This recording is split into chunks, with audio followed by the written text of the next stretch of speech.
um, topics. Like I had one about doing a Nexus of Fate video, and I just could not for the life of me get that where I wanted it. So that one has just been completely outright scrapped. Um,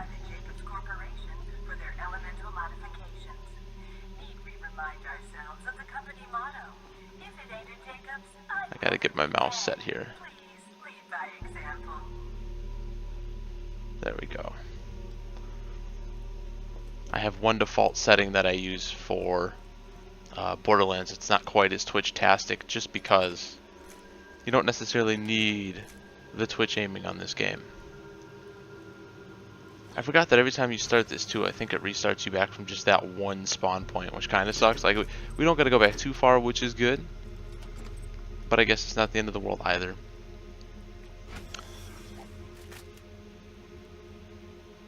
So I see right now we have one person sitting in our room. Thank you for being the first one here. Over the course of the night, we'll have some discussions on some update topics and stuff like that.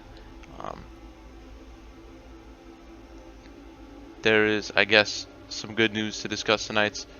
I guess some bad news for some people. I wouldn't actually say it's legit bad news, but that's fine. As for this being our Sunday stream, yeah, you know, this is more of a relaxed one for us here. We're just gonna try to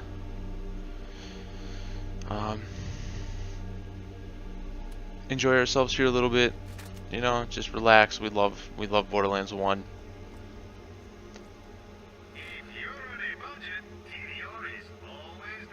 That's actually a pretty good one, but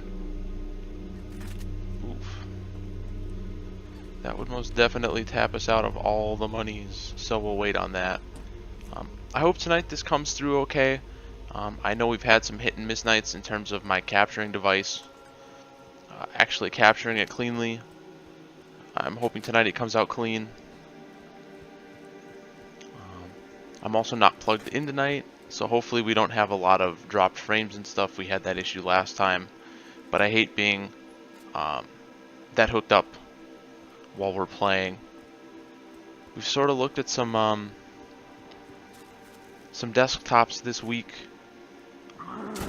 I'm not saying like it's coming soon, but we've started to kind of look around, start sort of price gauging some stuff. You know, found, you know, because the thing is, if we're gonna get a better desktop, the rule is it has to be stronger than my laptop. And our laptop's actually pretty good. I mean, it's not like super high end, but it's not like bottom of the barrel either. And I was looking at a lot of desktops today, and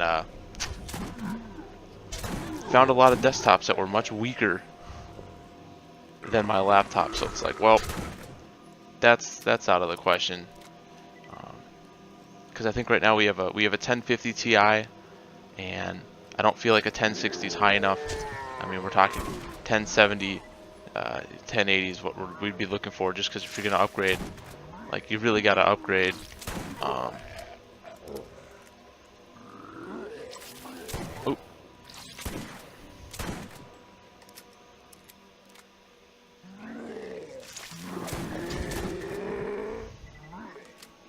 Well, I know some people might not like to hear this too. I'm very glad to be able to play Borderlands 1.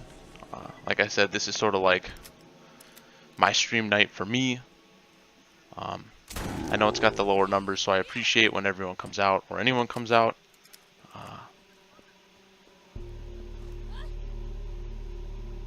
But this is definitely our jam. So I'm glad that, you know, we got to, you get to join me along on the ride. I hope you like it. Like I said, I love it. We do have some Borderlands 2 playthrough action done as soon as we tackle the DLC for this.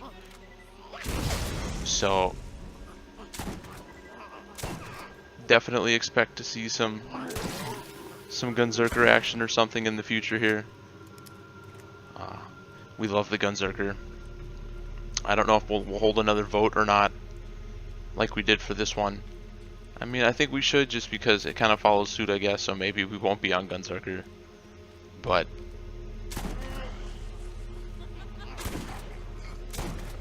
that is A-okay by us.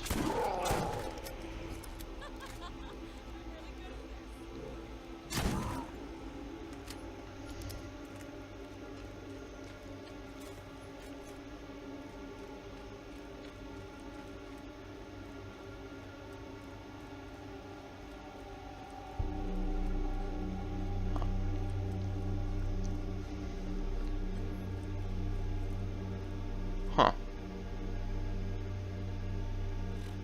Okay, I'm gonna quickly change the size of my screen, because it seems like on my extra screen it's coming through a little funny.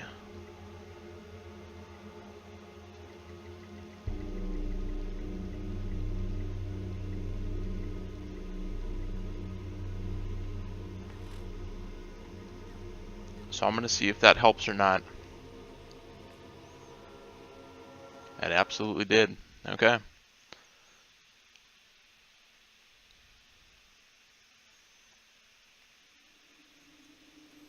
So now I can't see how many viewers are in the chat, but I suppose that's okay. You know, it's not the end of the world. As more people come in, though, we'll lay some.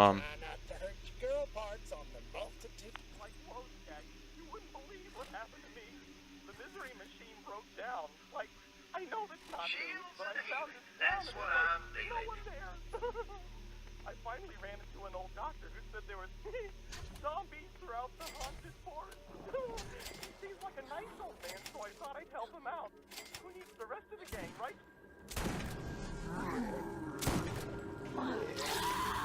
Well, I spent a little too much time trying to play at the store there, but that's okay.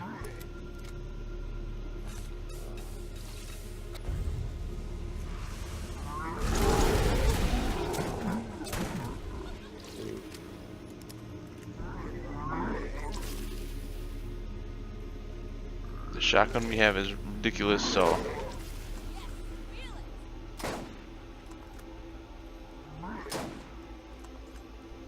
what's up, Vitamin K? Oof.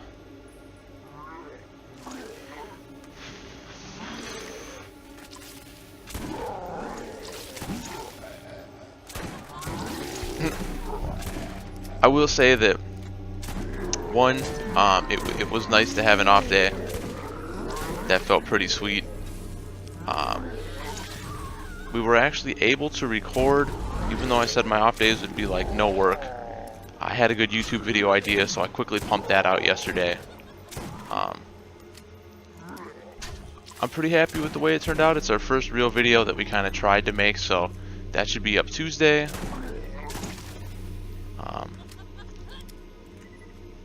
But I think that there is a little bit of pacing that has to be done. You know, you go too hard into it and you really do burn yourself out. Gotta try to stay away from that wall, if you will, because it becomes really brutal to your psyche after a while. That actually seems like a pretty strong pistol. It should be uploaded Tuesday. Actually, you were sort of a part of it, so what I did was I decided it was time for us to go back and actually look at our predictions video and see, you know, how close or how wrong or how right we were. So we'll have some touches back on that stuff. And yeah, I do know how I work, and it's kind of frustrating, but like, I was so amped that I had another idea that I was just like, I have to do this right now. And I'm glad I did, even though it was, I'm not going to say unnecessary.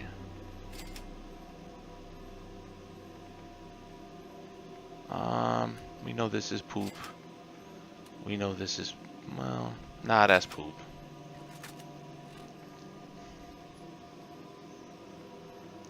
But it was just kind of like all of a sudden I just had this flash of brilliance where I'm like, I have to, when we were having our discussions on the spoiler cards, when they came out. Um, so it's been about a month now, and I said I wanted to kind of retouch on that about a month in. I was going to try to get everybody together, but after watching the playbacks from our streams, it was a little disorganized. Um, and I was like, well, I can just quickly record this video right now. But it was when Seth and you and Thane, I, and Tilton Crackers were sort of discussing the spoiler cards as they were coming out, and our opinions on them and what we thought was going to be good and what wasn't going to be good. Um, I actually found it to be really enjoyable to go back and kind of watch some of that. I mean, I didn't watch all like 10 or 12 hours or whatever. I just kind of like cherry picked some of the cards that we had discussed. But I feel like, you know, those were some really sweet videos. I hope that as new sets come out, we can sort of do our own little predictions video going forward. And I also, now I don't know like how well it works or not, but I think I try to like to do that for like Hearthstone too. If there's a way we can do that, like I don't know how Hearthstone does their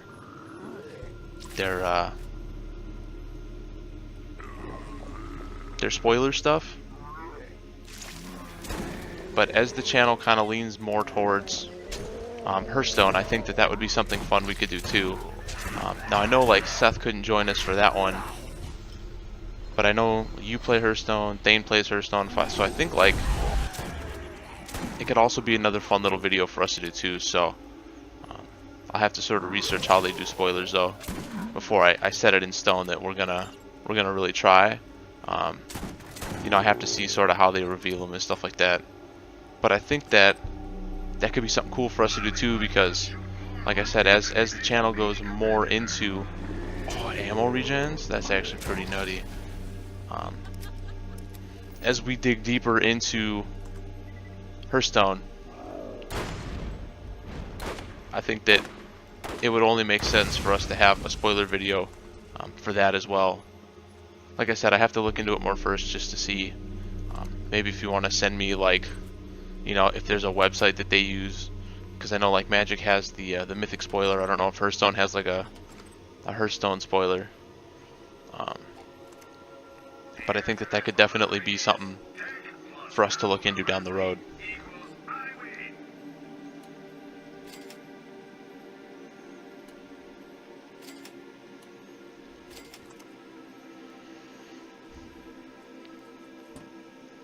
But it felt so good to get away. I sat on the coast, had some beer, went out to eat, got some ice cream for Rachel and I afterwards. Now she had to work all day, but when I came home, I'm like, here honey, here's the gift of ice cream.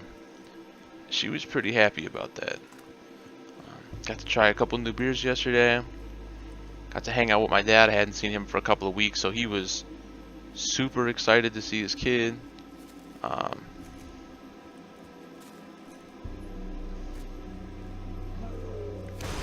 Whoa, what in the world was this? Though, while I'm not going to say if it's fully true or not yet, my March planned trip back to Wisconsin may have just been pushed back now. Oh yeah, dude. Dunk on him with the barrels, boy.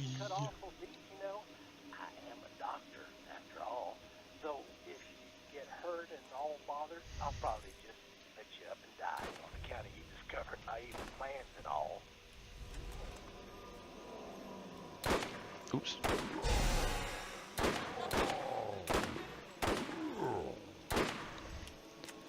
But the thing for the Hearthstone too is that I was watching someone made like a compilation video of like where Hearthstone streamers were wrong, and they had all the guys talking about some of the spoilers, and it was like, wow, they were so off on some of the cards, it was insane.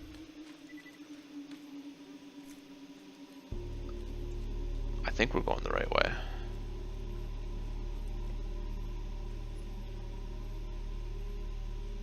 Son of a bitch. This freaking digital bearing module's terrible. The waypoint is constantly trying to send me through a mountain. What am I supposed to do? go through it? Is there some secret passage? Ah!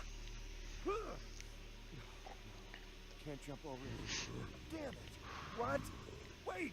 No, I hate you, digital bearing module!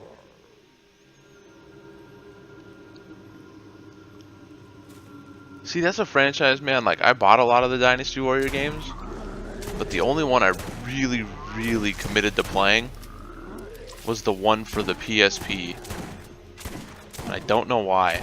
Like, I have them, I have one or two of them, I think, for my PS4. I've never actually even touched them yet. I know right now I'm playing a lot of my No More Heroes game.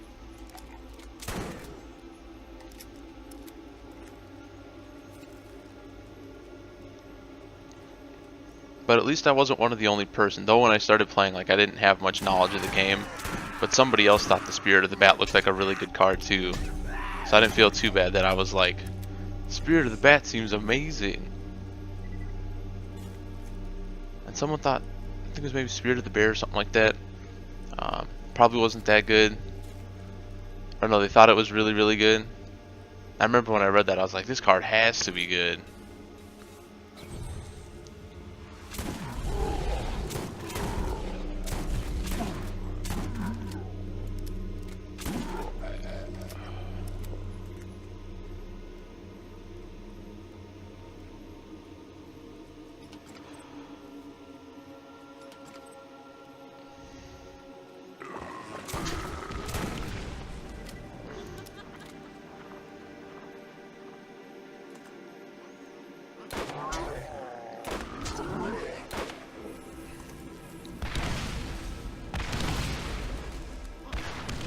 There's so many zombies on this.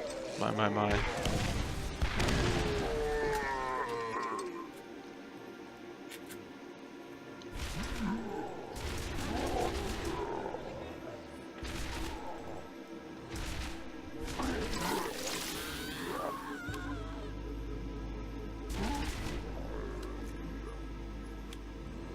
Yeah, I got crushed by that card.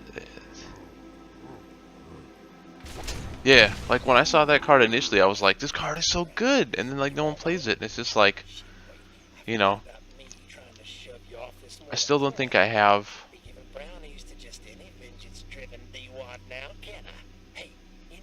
like super good detectors for good cards and bad cards in Hearthstone yet, because there's so many cards I look at where it's just like, how is this card not seeing play? Like, this card is bananas. And then, you know, someone's like, well, it's bad. And it's like, well, it looks so good, though. It's kind of fun for me just because it makes me feel like I am back in the days when I first started playing Magic, where I'd look at some chuffy cards and be like, oh, this card has to be good. And then, like, it just wasn't good. And I was like, why isn't this good? Okay, I'm going to try to change my size here quick and see if that changes my screen again. Sometimes it affects it, sometimes it doesn't.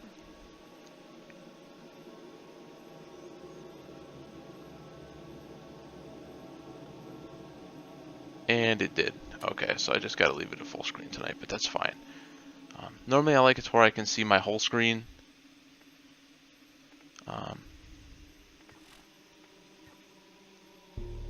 Clearly tonight I don't think we're going to get that luxury, which is fine.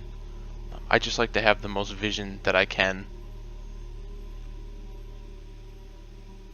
of my surroundings behind my other tabs and stuff. Well, that's whatever.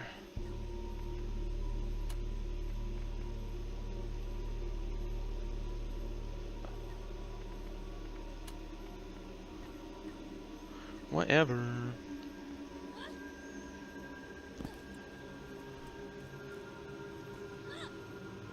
Not really sure why I chose to do this mission, because I know this is one of the main story missions, but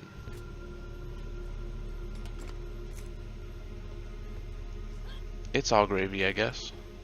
So what was my other mission? Here we go again. Oh, it looks like I need to go the same way, so I guess it doesn't matter. Moron found.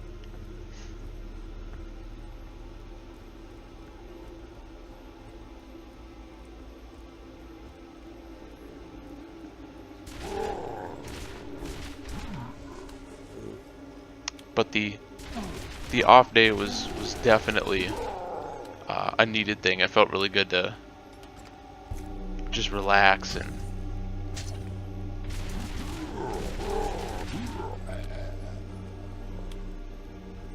but today, because I missed a day of doing stuff yesterday, my plate was full up until I streamed. We were doing laundry, cleaning the house, changing the guinea pig pens, mopping the floors, changing the cat box, completely cleaning that out. Oh, that's a gun right there.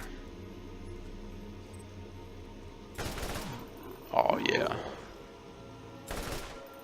Oh boy. And that fire rate is insane. I think that's just our perk though, because like we put the 5 skill points into the firing faster, but and just because for Thane 100 we'll put that last point in Venom, because he was like, put it in Venom. Put it in Venom.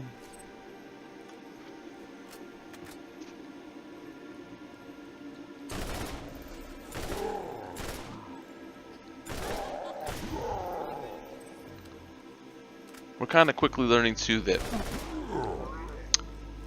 looking into, and not necessarily looking up deck lists, but like the brewing process for a Reno Jackson deck,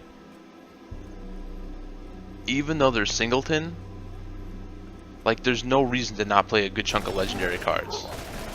You know, because usually legendaries have the most power behind them. There's a reason why they are legendary. So I think for now, like my process for building my Reno Hunter deck might be slowed down a little bit. Or maybe what I'll do is I'll turn it into a Warlock deck, because I like Warlock a lot. You know, we went and dusted like all of our extra cards off. Hello, Thane's brother. What's good, my man? Okay, so, like, you know how that ghost always turns out to be some old guy with a mask on? I don't think these zombies are wearing masks. So, I'm just doing what you and I do best, Shaggy. Hiding. Zoinks! I think I hear something. Like, I better sign off.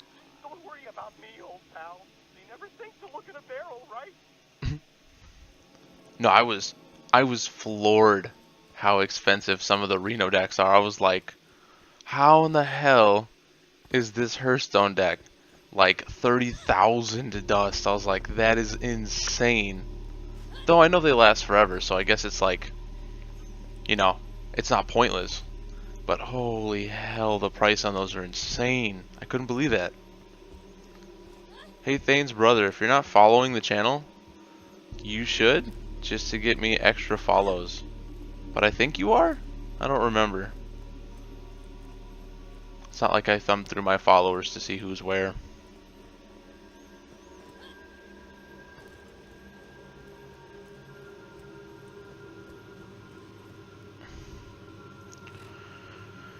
Well, since he seemed to be in the same area, let's see if we can lower the bridge somewhere.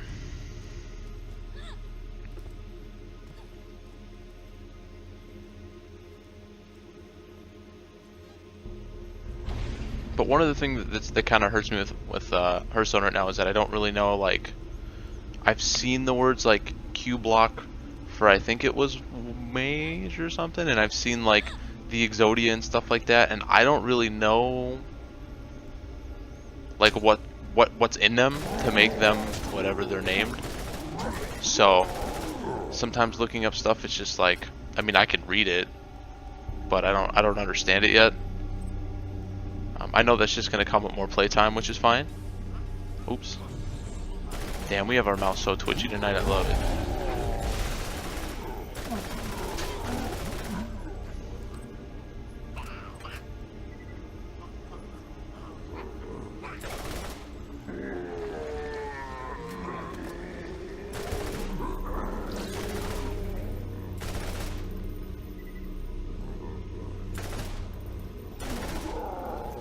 Well, see, right now I'm in a really hardcore, like, brewing phase, where I'm trying to make myself, like, read and learn cards so I can kind of understand the strategies better. And then maybe start, like, net decking. But I'm so proud of my even 100 list. Like, I want to see what else I can kind of put together that's not like really bad.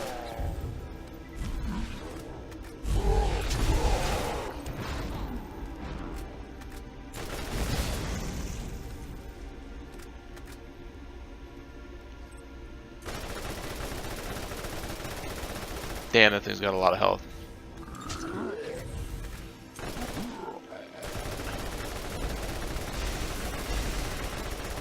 Oh, there we go. There's one down.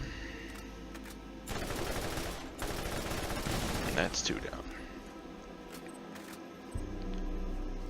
down.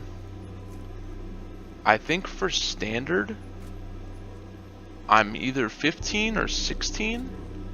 And I want to say for wild right now, I'm 17. But pretty much currently we've only been playing on stream.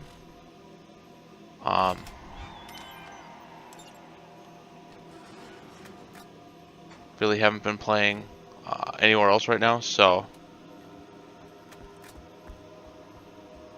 But the last couple of games, because I was playing a little bit yesterday with my even list.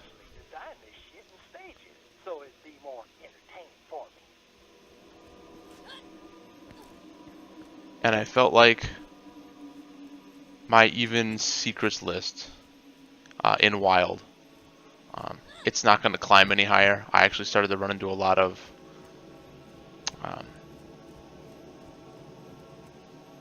rougher matchups. So I think that like that deck for me kind of it's peaked now. It's got me to where it's going to get me, and that's about as high as I'm getting with it. Of course, I'm going to keep playing with it because I love the deck. But I think that I'm going to have to start looking a little elsewhere. Maybe come up with another brew or something, just because I think that deck sort of hit as good as it's getting. I'm proud of it though. I mean, we were able to climb.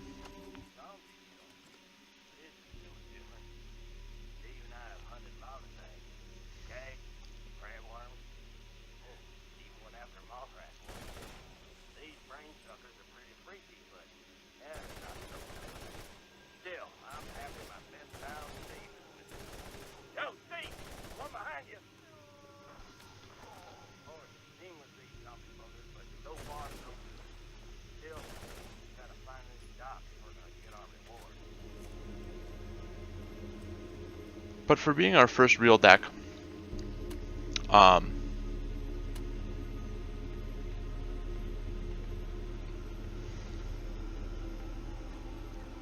hey, that's what I needed. Options, audio. We need what the hell's broadcast voice? Well, if that's off, we'll just leave that off.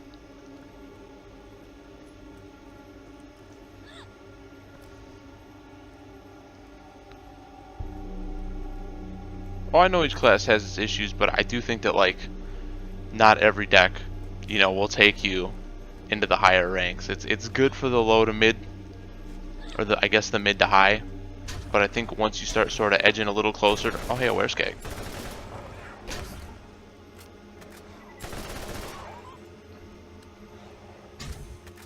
All right.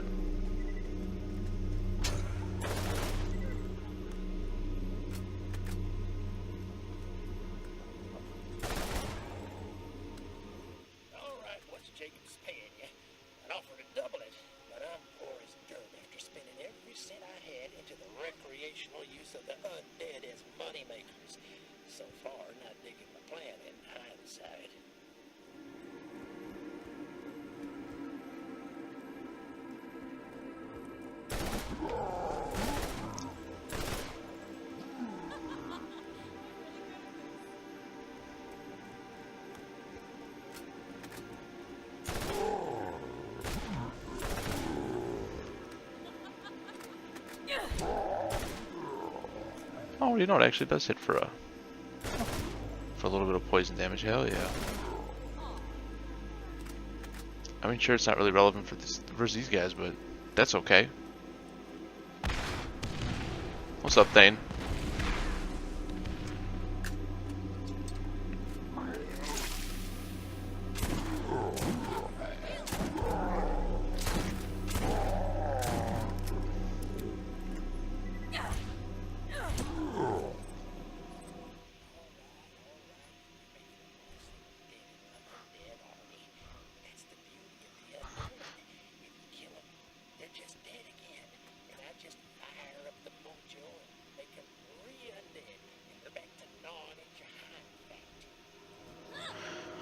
One of your brothers poked his head in earlier and was like, "Sup?"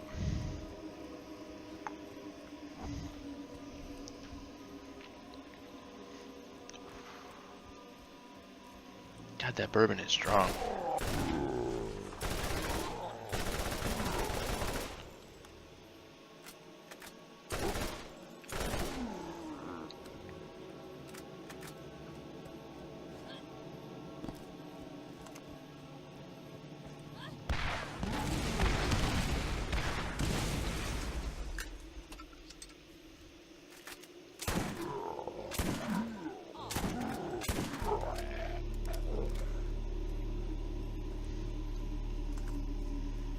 I feel like I should just turn the shotgun altogether off for now. Like, it doesn't do anything.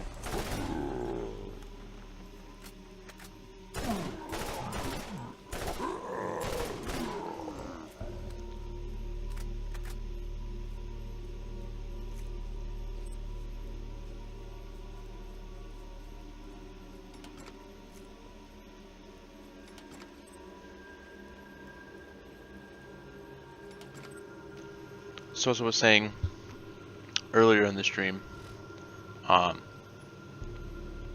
which gun do I want here? Neither of those, because they both suck. Oh, hell yeah.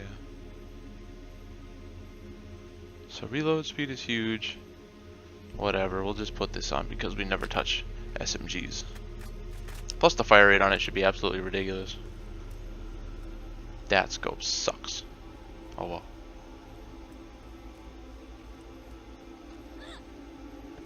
Oh, yeah. So, for anyone just tuning in, clearly we're doing some Borderlands 1 action. We're going through the Island of Dr. Ned DLC. I don't know if we're going to beat it tonight. I don't remember exactly how long this thing was. The Jacobs Corporation has asked me, the world's famous vault hunter, to stop the minor zombie infestation here in Jacobs Cove. While this job is well beneath the man of my reputation, that secret is sheet apart.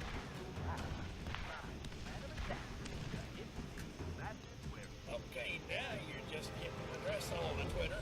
If I have to get out of bed and kill you, I sure as hell will. Yeah, I'm echo communicating from bed. So what?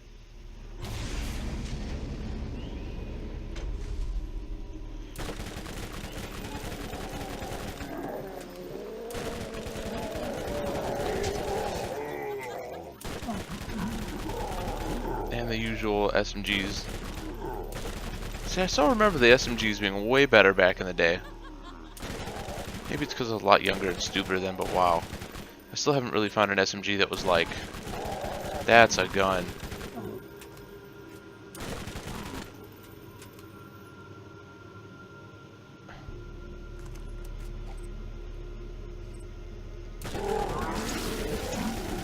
I don't care that this one fires a little slower, that means it'll be a little more accurate, which we're okay with.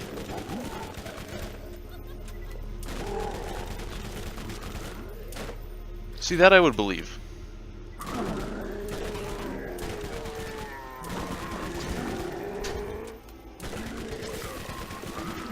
They just kind of feel like afterthoughts in this game, like, well, we need another gun type. What do you guys got for ideas? I don't know, how's everyone feel about SMGs? Sure.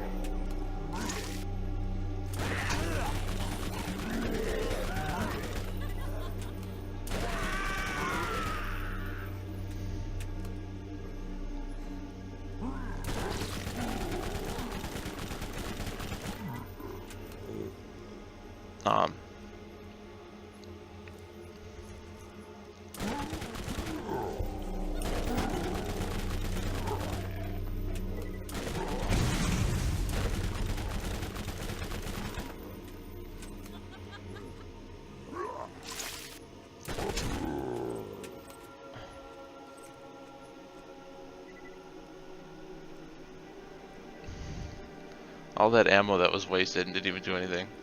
I mean, if people want to play Overwatch afterwards, for sure. Okay, well that gun sucks. I can finally use the juicy sniper.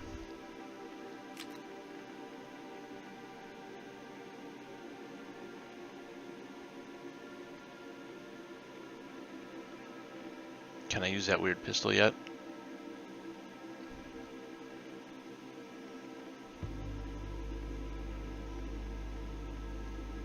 Yeah, I can.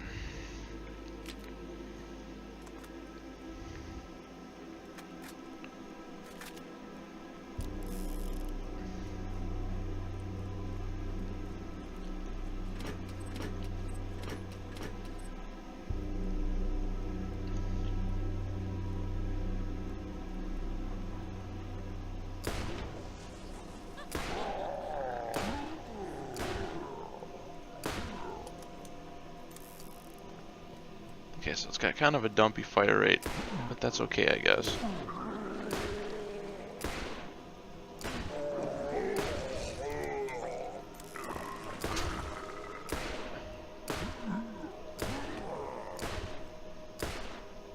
Wow, I can't believe we bricked that shot. So I took your advice and I was looking into the, oh, we got a legendary gun. Oh, it's not even good. We're gonna put it on though. It's green, or it's legendary. I was looking into those Reno decks for Warlock. Dude, whose idea was it to make a deck have that much value? One of the lists I looked at, that is some strong. Boy, it was almost 30,000 gold or dust. I was like, what the hell? Oh.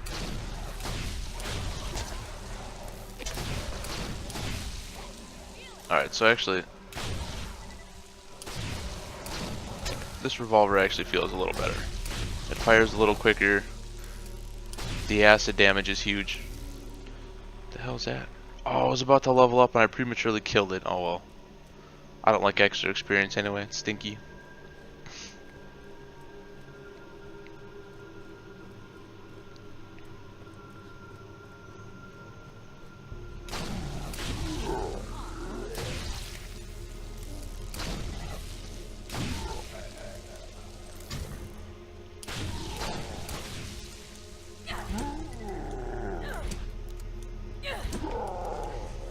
There we go.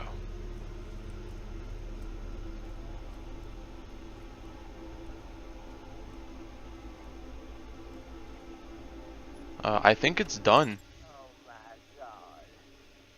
David's dead.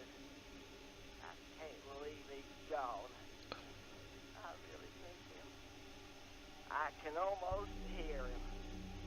Hey, oh. What's that?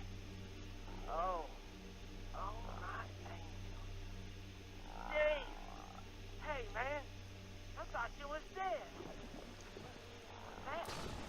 Oh. Oh, you wanna... Oh. Oh. Me too, man. Come here.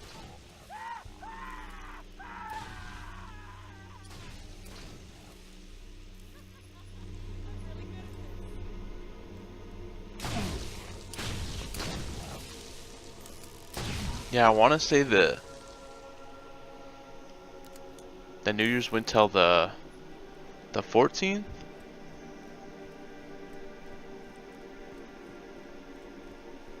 Or maybe it was the 16th. But I think it's done now. I think. I could be wrong.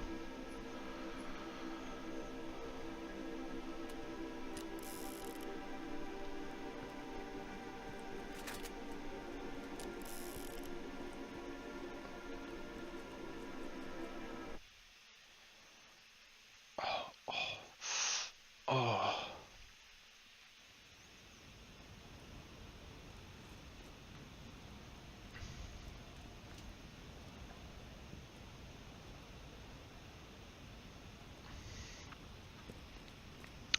Shields and healing, that's what I'm feeling.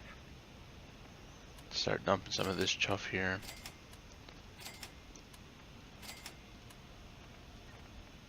So as I was saying earlier in the stream, that I might have my Wisconsin trip delayed, and I might not be back there in March like I thought I was. I guess my dad told me that I have some family coming down from Oregon, and they super want to see me, which is fine. And then after they come down to visit, I'm supposed to travel up to like Wyoming or something like that.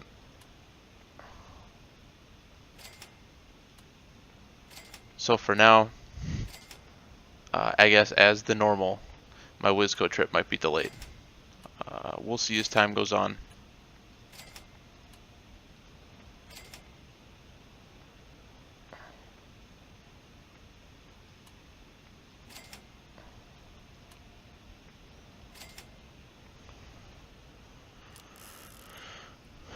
Hopefully not, but Well, you got me out of bed. Now I'm just pissed off. I love slippers. I love to wear them. Now I'm just gonna have to kill you.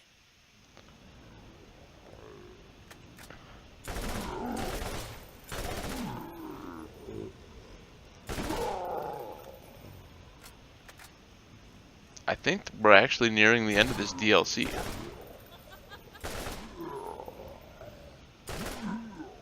If I remember right. And Ned's like the last dude. If that's the case, we're going to clearly go do TK's Brains missions then, because those things do take a while. But I think that the DLC is nearing its end here for us. Kind of sad. We have more DLC to go through, but I really like this DLC. You smell like popcorn. Now I'm pissed.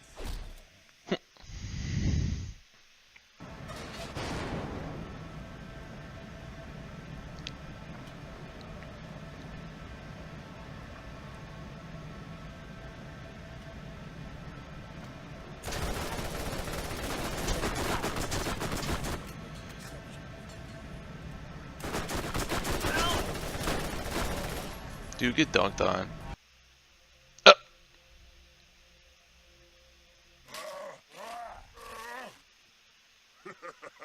It's not over yet. I forgot he came back to life.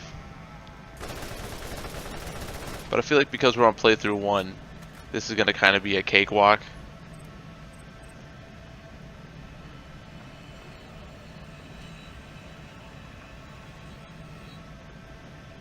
I mean, I guess it's a good thing. I don't know. Depends on how you want to look at it.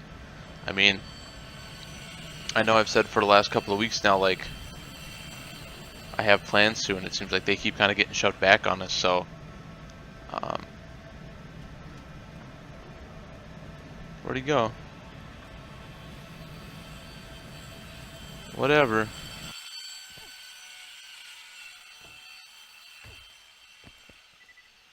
Oh. Oh, shite. Oh.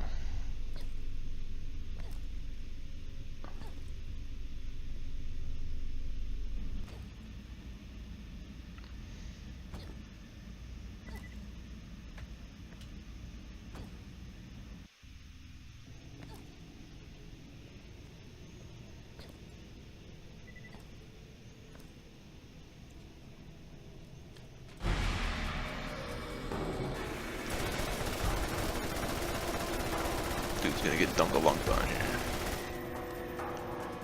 Yeah, one more clip and he's dead already. We're too strong, 10 out of 10 confirmed.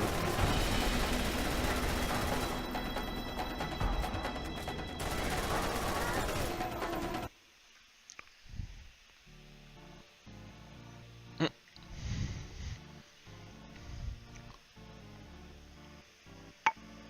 Vault Hunters had stopped. Dr. Zen. I thought his name was Ned. Yes, yes, whatever you say. Where was I? Oh, yes. And so, Dr. Ned was stopped. Thanks to the courageous Vault Hunters. And me. You? That doesn't make any sense. What? You? Bedtime, you little... Good night. Dirty little pervert.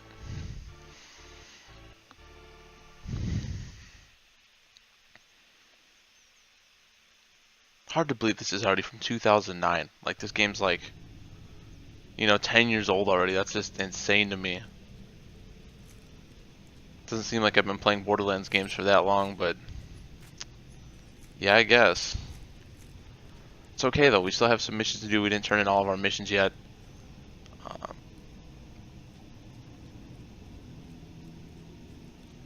I think the door was this way.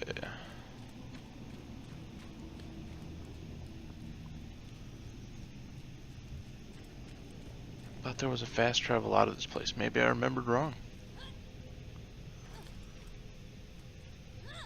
There it is. Oh, absolutely. No, Borderlands games are fantastic. I think that you know, they have a ton of replayability.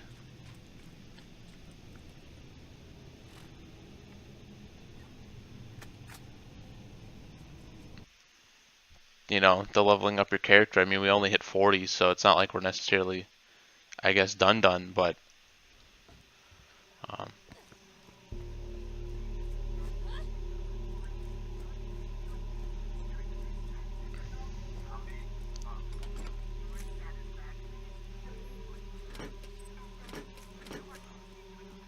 I agree with that. I mean, I still think Borderlands is still pretty up on its game. I mean, even though the pre-sequel, I didn't necessarily fall in love with it. I don't feel like it was a bad game by any means. It's just, you know, the characters were a little more forgettable, and the floatiness kind of felt bad in that, and you know, there were some things that just weren't great. But I think overall, the franchise has really done like no wrong, at least in my eyes.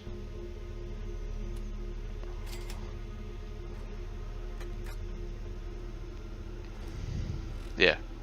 No, and you know what? Same thing here too. During that time, I'd been playing a lot of FPS games and that. I know all my buddies were huge into like Halo 3 and all that good stuff. And while I never really got super big into Halo, I've always loved first-person shooters. And what this game introduced me to was, you can have a first-person shooter game that has character, that has life. I mean, I think this game started so many great things. And I think, you know, 2, don't get me wrong, definitely expanded on a lot of that stuff. You know, I think 2 is kind of like the definitive versions of what Borderlands 1 could have been.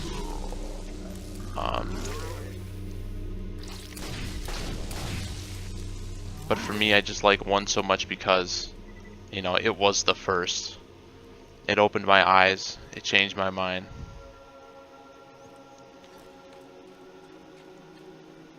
See, I didn't play through 1's campaign at all.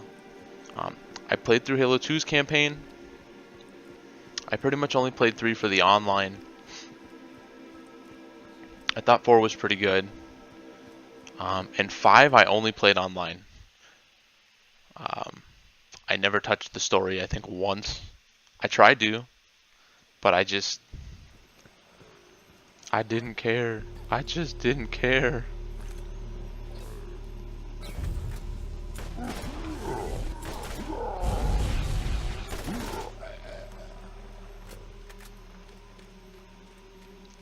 Oh, and I guess, I played the ODST or whatever, and, like, I thought the multiplayer there was okay. But I don't remember if I touched the story or not. I want to say I bought that one for story, but I don't remember anymore.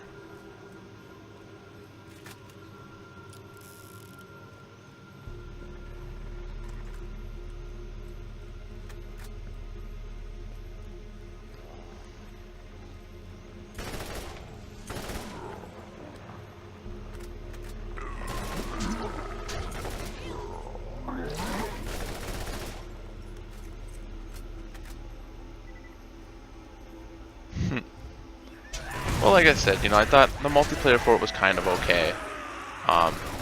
Story-wise, I don't think I touched it though.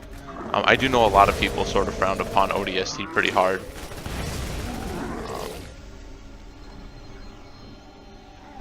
You know, as someone who's never like super mongoloid big into Halo. I'm not really sure what the real complaints for that from that game were from like the real fanboys, but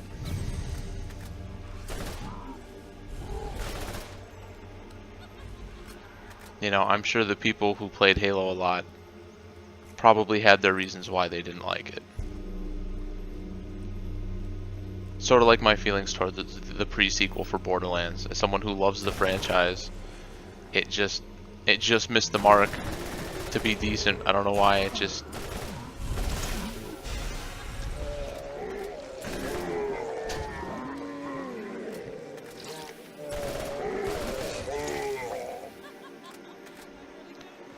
I think something else too that I really like about Borderlands to this day is that the game still looks good graphically. Like, it doesn't look awful, you know? It could be a lot better for sure, but I don't feel like, oh, this game is so gross to look at now. Ugh.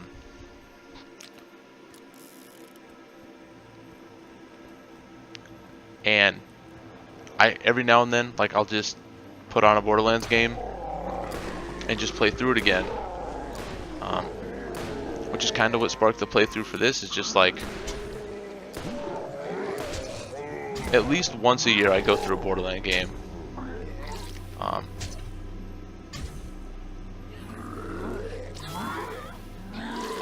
that's what happened. I hit the talk button like a ding-dong. Yeah, the game still feels intuitive. It doesn't feel like, oh, the game has these gross, outdated buttons, which feels great. You know, not a lot of games can really age that well and still be like, nah, I can play this. You know, I do think that number 2 definitely was like everything 1 probably should have been. You know, because it did do stuff better. I'm not, you know, even though I prefer 1, I do think that 2 overall is the better game. But just the playing through Borderlands for the first time, just having it be this really like eye-opening breath of fresh air for me at the time was just like, whoa, you know, this is great. And you know, this game was when Twink and I still had a lot of free time, so Twink and I got to play this, and that was fantastic as well.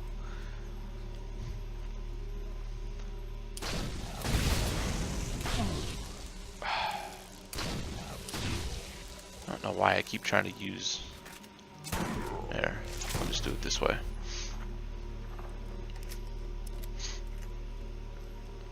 You know, and like the humor in these games is definitely still there. You know, the game still has its chuckle moments. You're just like, okay, I get the humor.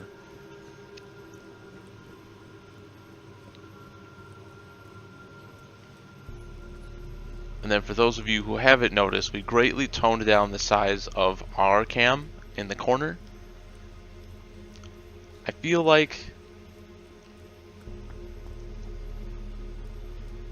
the camera for me was just a little too big, so we toned that back some. We peeled it back a little bit.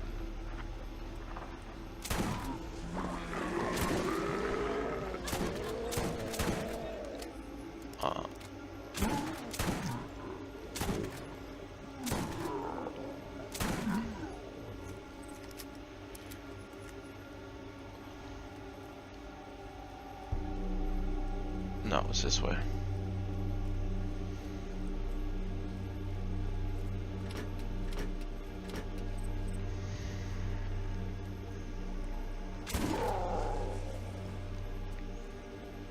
I know I'm looking forward to playing some Anthem soon. I think that game comes out next week or the week after. Getting pretty antsy to play that. Even though a lot of the reviews for it have been fairly, I wouldn't say negative, but very mediocre in terms of the content. I know people are complaining about the price of the skins in that game and stuff like that. I'm still excited to go through it. Now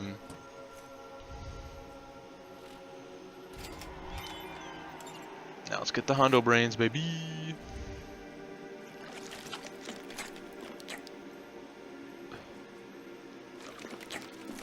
I mean,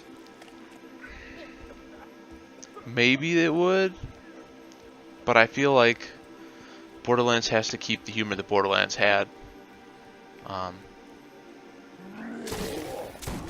Because I feel like there's still a ton of loyalists out there, like myself, who will probably end up breaking his 3-day rule or his 3-week rule and have that the day it comes out. Like, I'm just that excited for Borderlands 3.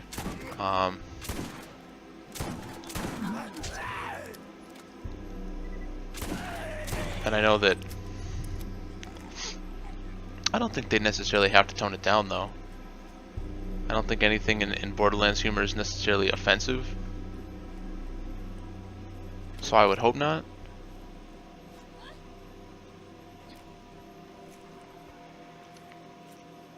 All the brains on the ground.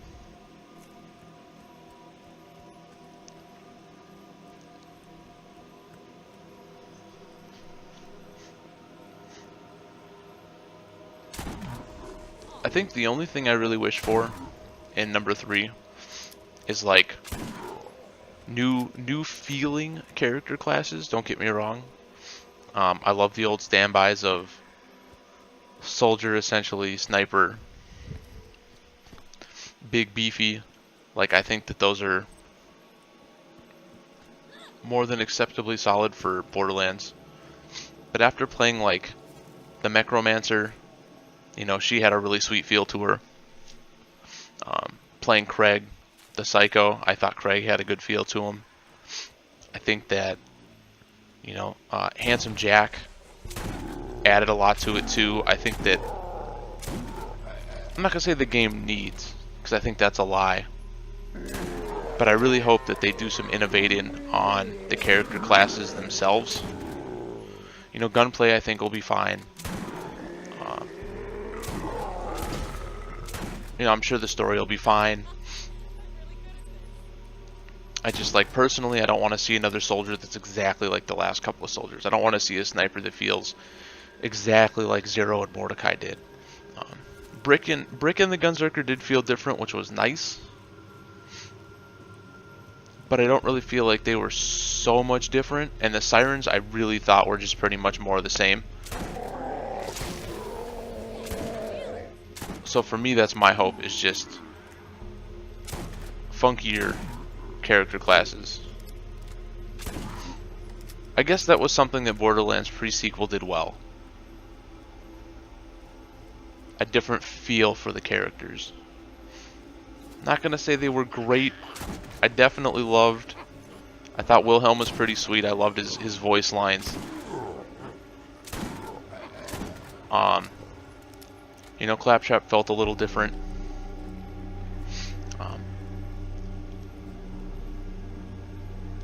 The woman who threw the gladiator shoulder, her shield, not her shoulder, her shield. She had a good feel to her.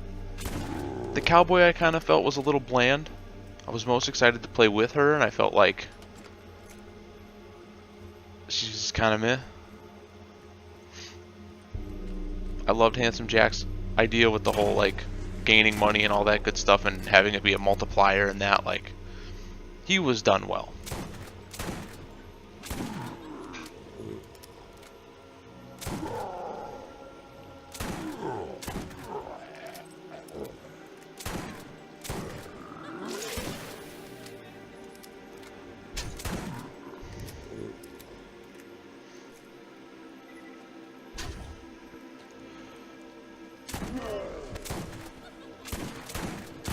Ah.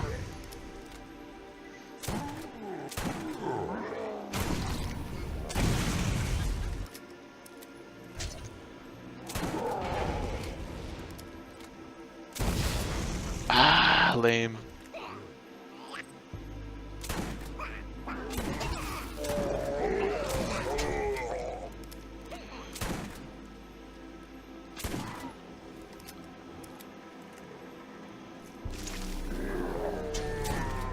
Damn it. Oh, okay, he did drop a brain. I just feel like with every kill, if you don't get a brain, you've wasted one bullet.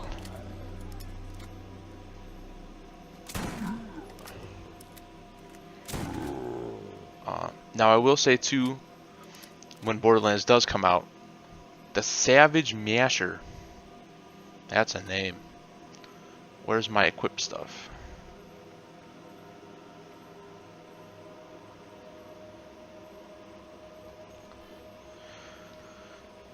Sure, we'll try the Masher. I would like to use Borderlands 3 as a game that I can like have a stream team with. Hopefully play on streams.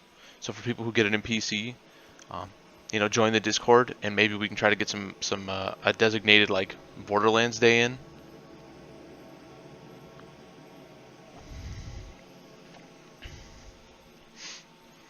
I would love that a lot.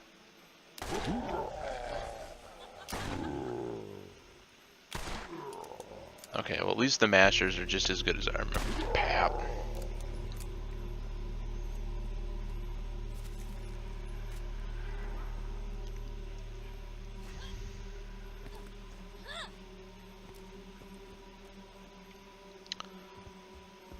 So I was watching a little snippet of a Dr. Disrespect stream. And he had brought up something very interesting. He believes that Fortnite will remain bigger than Apex Legends for basically one reason.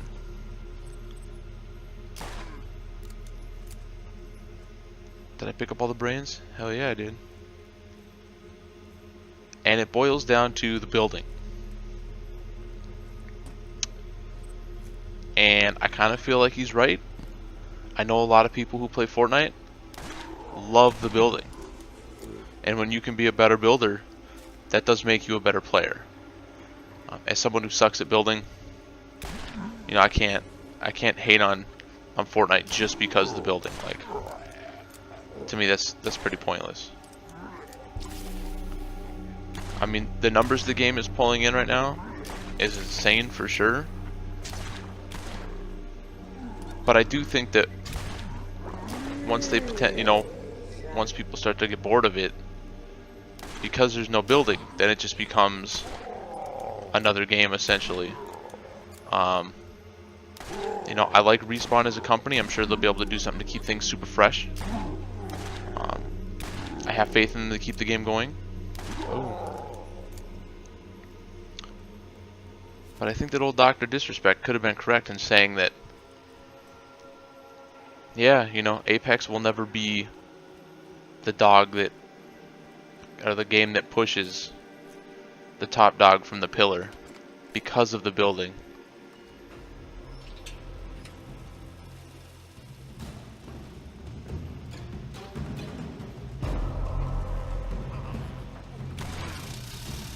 So the main reason why I pulled that lever is I know that that's an old mission that we did, but I figured it would summon more zombies.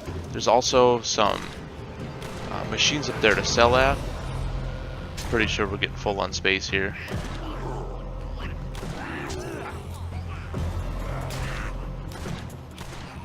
Damn.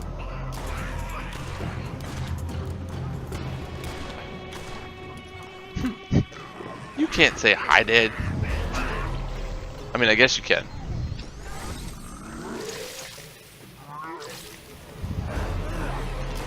So, Vitamin, did you ever play any Apex today?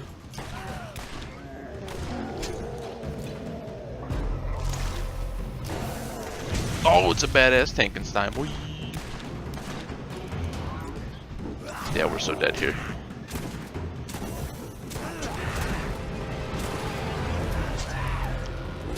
All because I wanted them damn brains.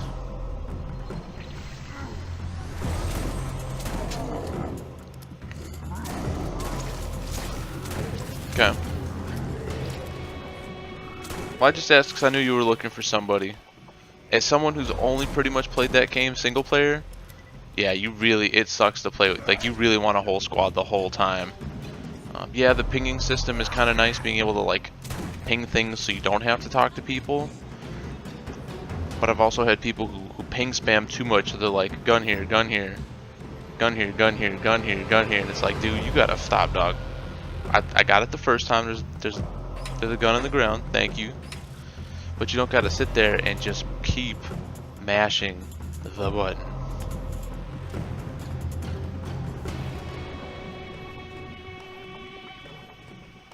Yep. Okay. So as normal, our new guns we're finding are just crap.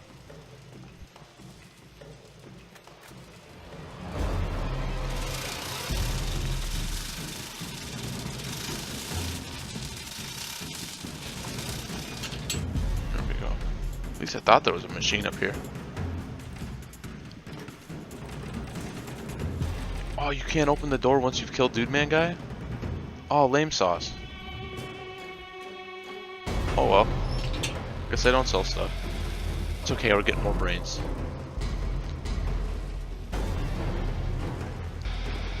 Have you played any Apex at all yet, Vitamin, or has that been like your first time?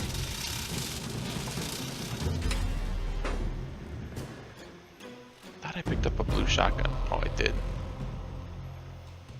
Yeah, no, that one's it. The one we got infinitely better.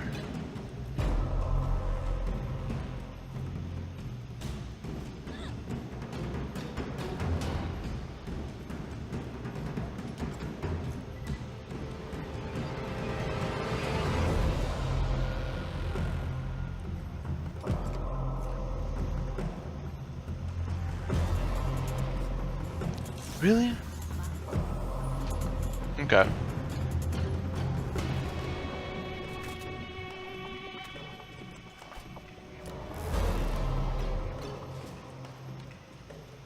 The game still has, like, in my opinion, some really bad kind of balance issues with, like, Lifeline probably is the strongest character just because she can heal, which is ridiculous. And if you have like a common or an uncommon gun, yeah, you might as well just not even try to fight, because like the amount of shots it takes to take somebody down with a basic gun. I'm not gonna say it's impossible, but you can put 40 shots into somebody and they don't die. I love the speed of it. It does have a really nice, quick paced feel. The movement is super fluid. Oh my god, really, game? The controls are silky smooth. I really have like no complaints with that game at all. I think that they just destroyed it out of the park. I mean, to have a game that can potentially try to compete with Fortnite is almost like unheard of. It's been top dog for so long, and to have a new game pretty much just like unannounced come out of nowhere, yeah, they knew what they were doing. They did something right with that. Oh shit, we almost have a level.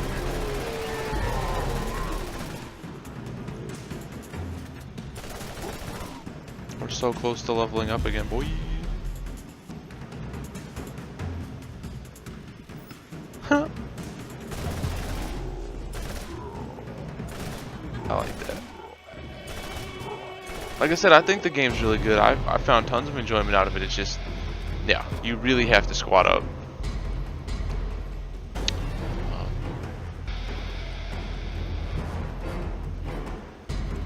And that I completely agree with.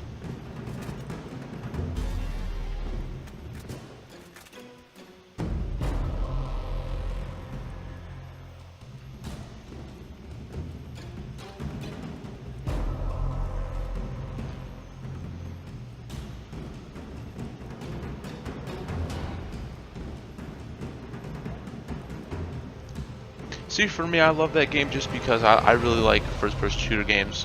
I'm not a big battle royale guy, but god, the game does. It just feels so good.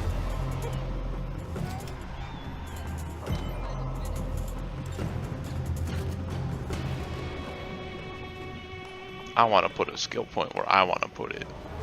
Do Slayer. Yo.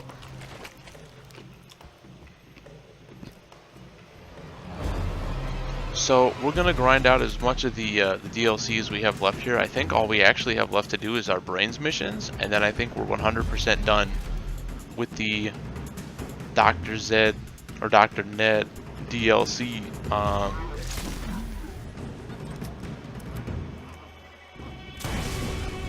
Damn it.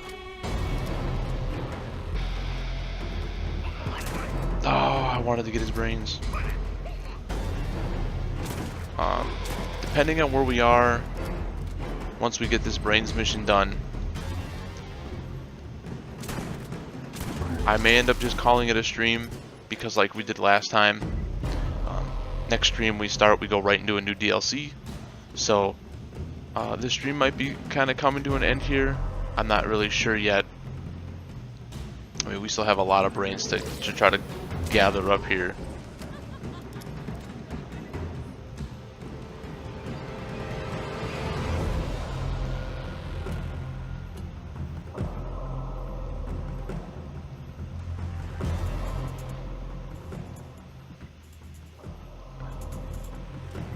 There we go.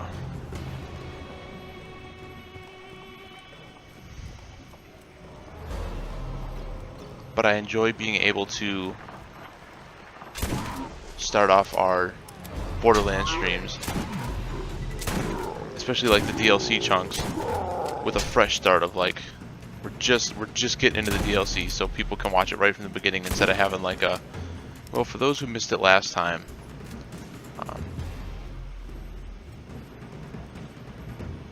I like the cleanliness of that, if you will.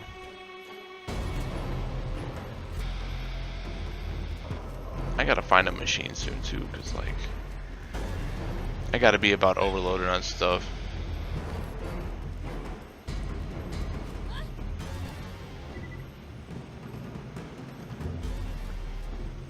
So now let's try to go back and find every brain on the floor we can humanly find.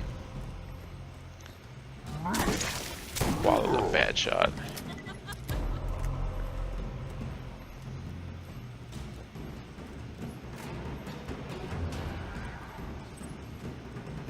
Kind of sad. I forgot how short this DLC actually was. Makes me a little sad, but what's up, Seth?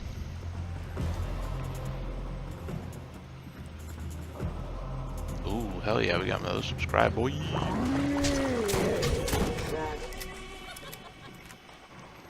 So I guess to keep the random chatter going, the thing you sent me today with there could be a whole bunch of planeswalkers in the next set.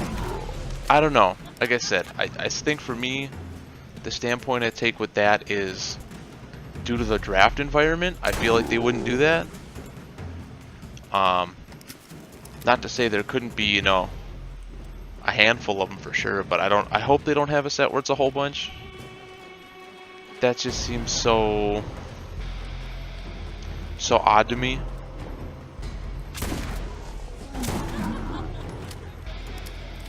I think from a casual mindset though, like if they did a set like that where they had a whole bunch of walkers in one set, that set would be a gold mine in terms of sales. Because a super casual person would be like, oh man, there's a billion walkers in this set. I can see that going over really big. That was a bad shot. There we go. No, I think upwards of 8 would be okay. But I mean, if it comes to the point where like there's too many, I think it'll be hard to like end the game in a draft environment unless they actually have like win cons on the planeswalkers. But I definitely feel like, you know, double digits I think would just be too far. 6 or 7 I think would be fine. 8 would be fine. I think 9 probably starts to push it a little wee too much too. Not to say that they couldn't, but I just, you know, with them usually designing sets with draft in mind, I just think that that's probably a little much even for Wizards. But like I said, for the casual players, my, that set would sell like crazy because people love planeswalkers. So having a set that would have like, if they actually did a set of 20, man, crazy.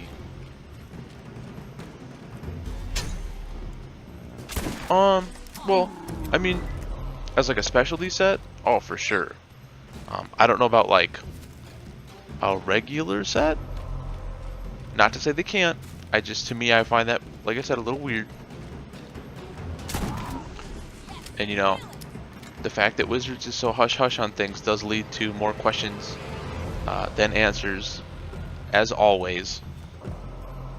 Because, you know, got to take that Wizards approach and just, we got to be quiet about everything until the absolute final second. I hate how the music keeps playing like we're getting followed by a boss or something, but I know there's just nothing around us. You're lying to me, music. It's all just a pack of lies.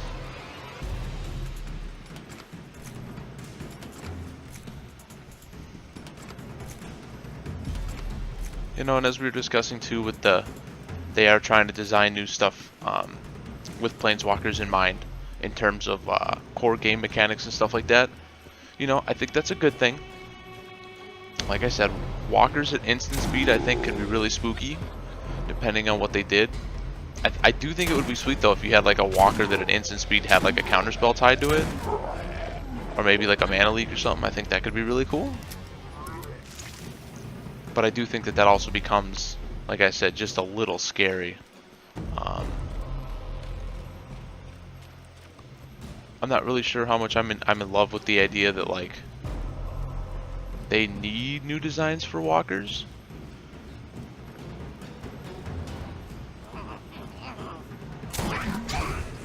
But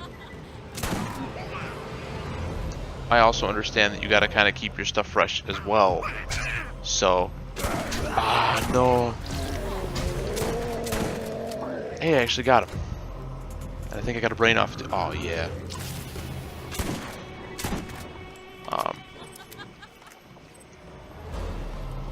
But you know, I do think like a really sweet Planeswalkers anthology or something could eventually come out. You know, till the end of time, Planeswalkers will be good for the game because they always strike up interest in pro players and casual players. Just because as a pro player,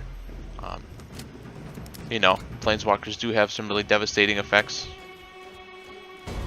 As a casual player, it's another Planeswalker that has some lore.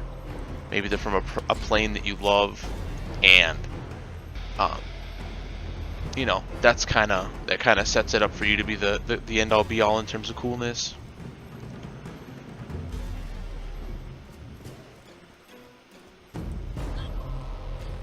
You know, there's so many things that they could do with walkers. You know, I really liked the design of the flip walkers, but I know Wizards doesn't like printing double-sided cards. I'm pretty sure when they say it's a nightmare to print that I believe them.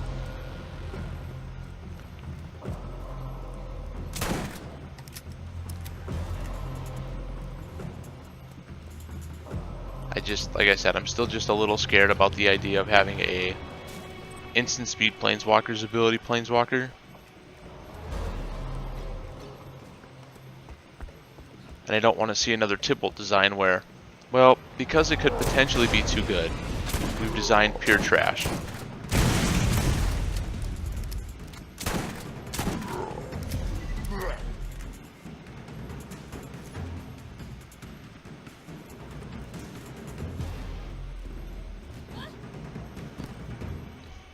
Only about 200 more brains left to go.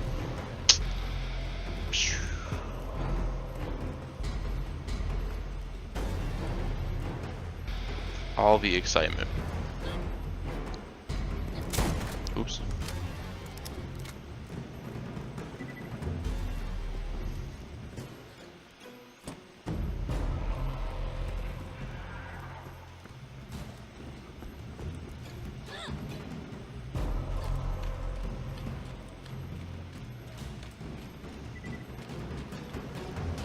And as I've heard through the grapevine as well, it sounds like there's potential talks that one of the newer sets coming out shortly here will be a return to Lorwyn, which I think would be great. You know, would they bring back the fairies and the Kithkins and all that? I don't know, but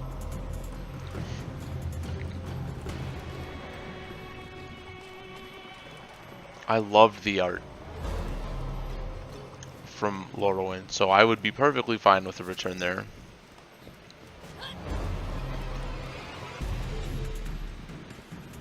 Zombies trying to tear your face off. Buy a shield and then buy an insta-heal for when the shield inevitably goes down and you really need it.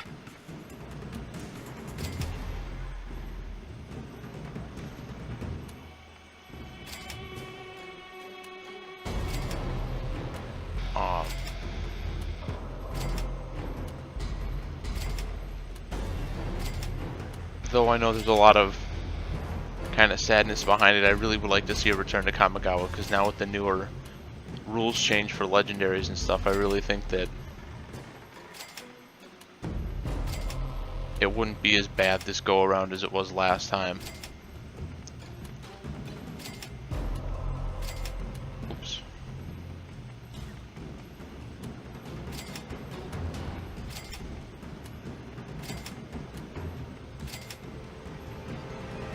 I mean, I think the rumor mostly started because someone had asked a question about a potential return, and they sort of gave back a very vague answer to it, and, you know, the rumor mill just started running wild with it.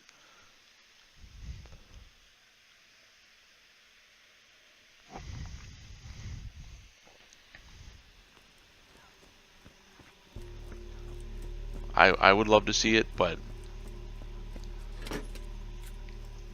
I also think too they'd have a tall order to fill, just because a lot of people enjoyed Lorwyn, and I think people would come back to try to play Lorwyn again. But I also think that if it's done wrong, oh, so speaking of done wrong, I can't remember the YouTube guy's name. I was watching a video though, and he was kind of discussing the state of Magic the Gathering. And by the state, I mean in terms of like the divide of the player base right now. Because there's two types of players. There's wrinkly old players like me that have been around the game for a while and seen a lot of flubs and all that good stuff, and you know, kind of seen the artwork get toned down, and some of the ideas of the game kind of get toned down. And then there's newer players. And to use this as an example, he used this at Ixalan in his video. And he said, if you look at Ixalan, people loved it or hated it. Now, I agree with that. I, for one, did not like Ixalan that much. I didn't like the theme. I didn't like the feel. I didn't mind the mechanics. I love Explorer. Enrage was just kind of meh. But that's neither here nor there.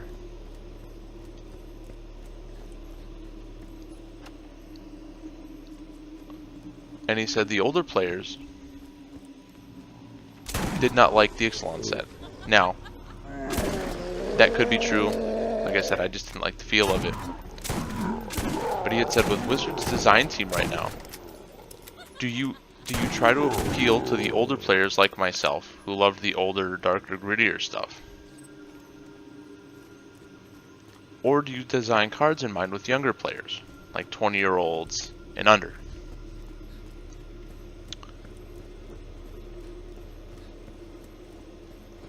And I thought about it, and I can kind of see that being an actual problem for the game. It's got this weird identity crisis, where its player base is so divided that it's hard for them to get a great feel for what they need to do to keep their quote-unquote players happy, because their player base is so split between newer people and older people. And part of me was kind of like, yeah, I strongly agree that, like, you know, that could be a very big issue. It makes me a little sad, because you know, I don't think the player base should be divided um, like that, but I do agree that it is a potential problem for the game.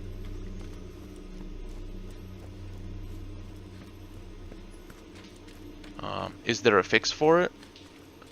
No. I think from a business standpoint, they probably should focus much more on the younger players than the older players. Yeah, the older players could quote-unquote have more monies, but you would hope that your younger players are going to play your game longer. Now, something else he had said in the video, and this I'm not really sure on. He had said that right now Magic is sales-wise probably behind Magic, or behind Pokemon and behind Yu-Gi-Oh! Now that I find hard to believe, because Magic has all these, you know, specialty sets and collector sets and that I think really helps sell Magic cards. But I think that there could be some validity to the statement.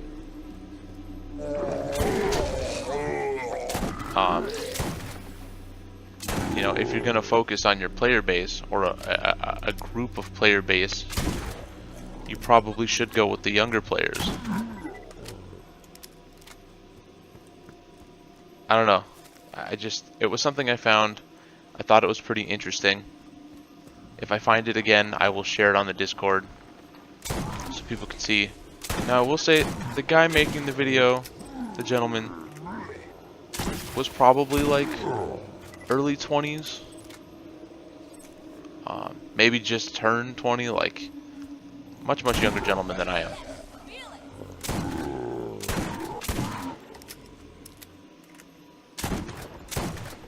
But I definitely see that being a potential problem.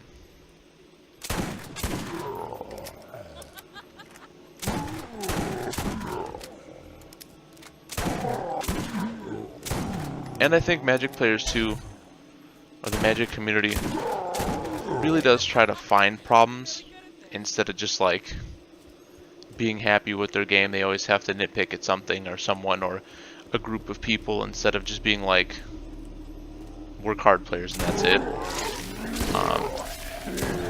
They kind of have this weird woe is me attitude. You know, that's something I don't like very much. I mean, Magic as a whole has had a lot of negative press on it over the last year and a half, 2 years now.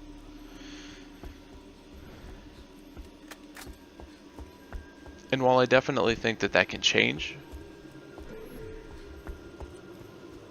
Oh yeah, Luke Goon!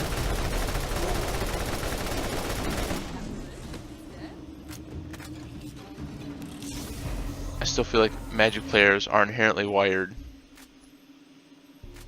to just try to find the bad stuff. I hope that's not the case, but it does seem like anytime someone's dishing out some dirt, there's a ton of people willing to listen. Oh yeah, some brains on the floor, baby.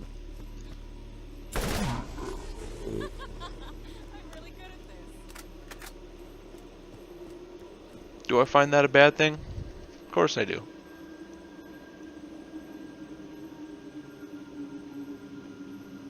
Do I wish it was like that? Of course I don't.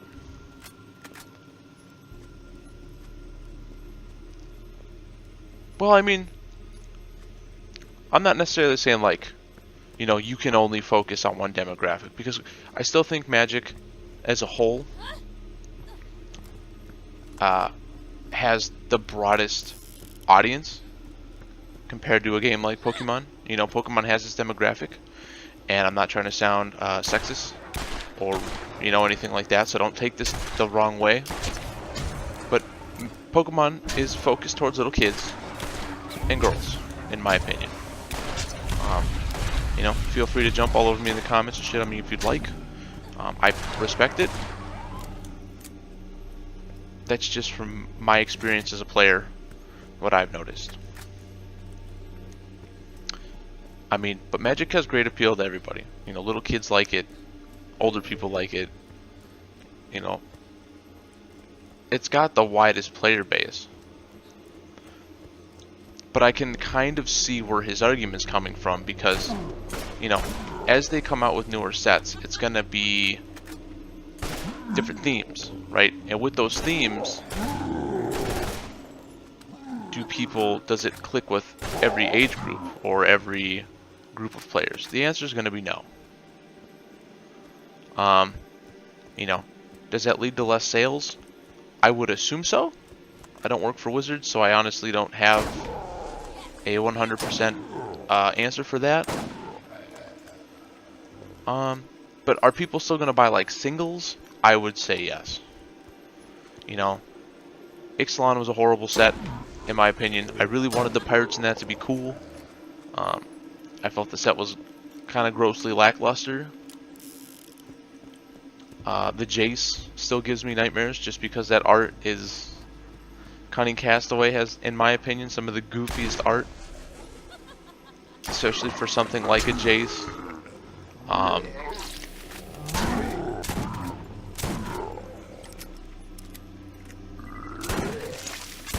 But I mean, I wouldn't ask them to pick sides, because they're still going to sell sets. There's still going to be players, you know. Like, I don't think standard Ixalan, when Ixalan came out, right, lost attendance because, this set has, like, pirates and dinosaurs. Okay, that's not how that works. But it's pretty much openly acknowledged that Ixalan, as a set, sold quite poorly.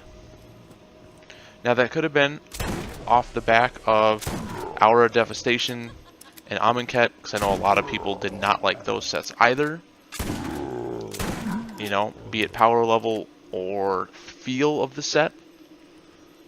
You know, so I think that might have hurt Ixalan a little bit.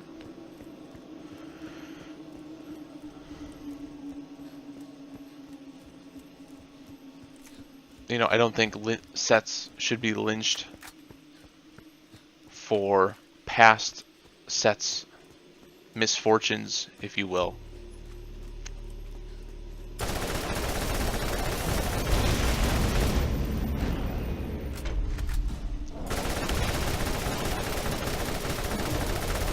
You know, because I still think that Magic has one of, at least in terms of paper TCGs, you know, it's gonna keep going, and it's got some of the cleanest rules. You know, it's got a lot of stuff to love about the game.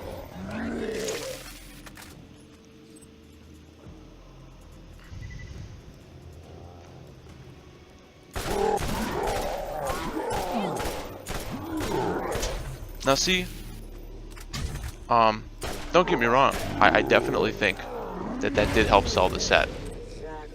But, you know, Wizards has been pretty open about the fact that Ixalan did not sell very well.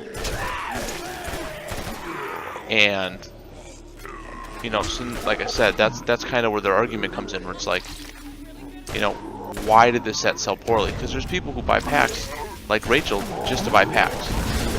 You know, like she loved Ravnica, she bought a lot of Ravnica packs. You know, when it came to like Eldritch Moon, she thinks werewolves and vampires and all that are dumb, so she bought like none of it. She did not like the set. She didn't like the flavor of the set.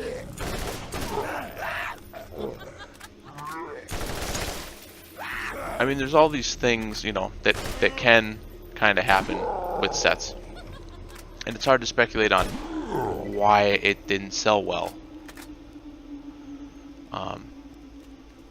But at the end of the day, somewhere out there does lie an answer, and I do think that, you know, that argument could be right, because like I'm not a big Pirates of the Caribbean fan.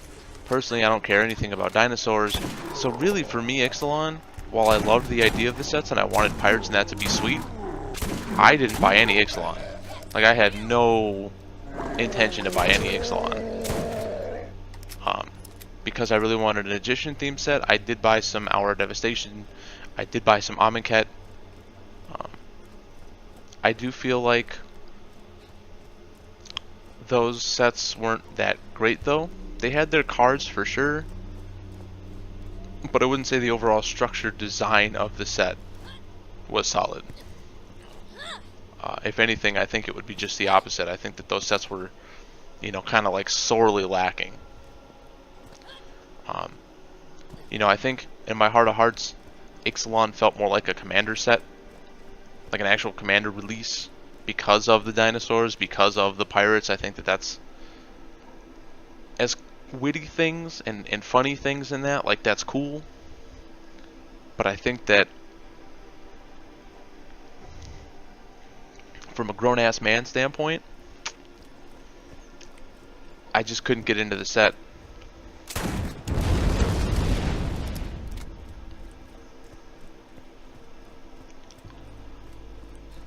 I didn't like the colors of the set. I didn't like a lot of the arts on the cards from the set. One of the cards I loved from that whole block was Chupacabra, but I don't feel like Chupacabra necessarily had an Ixalan feel. I mean, it's just a black monster that could have been thrown into any set and probably have made sense.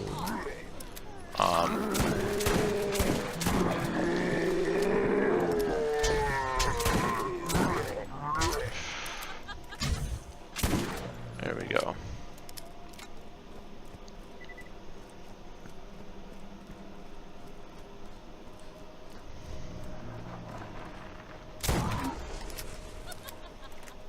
But I do think that Magic does have a weird, like, sort of identity crisis issue right now. That's what I was trying to say.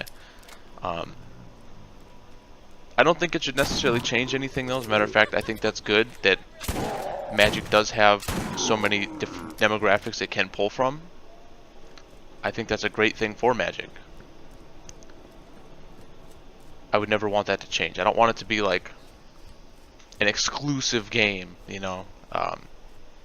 That's the easiest way to get your game kind of dunked on, is to make it feel like it's excluding people.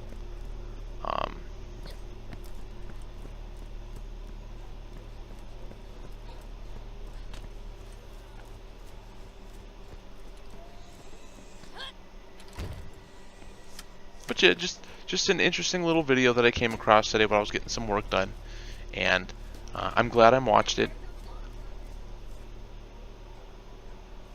It was definitely an eye-opening thing. It did make me think a little bit.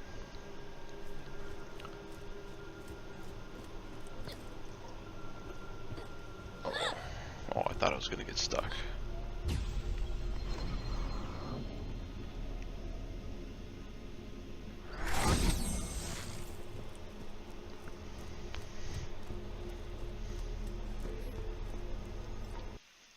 Like I was saying earlier, I'm so pumped to start playing Anthem when that actually comes out.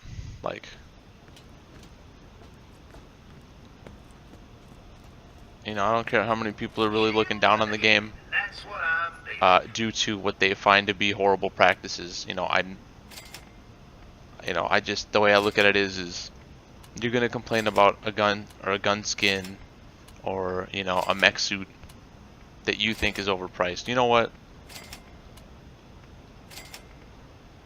I'll just get on board and say, yeah, sure, fine.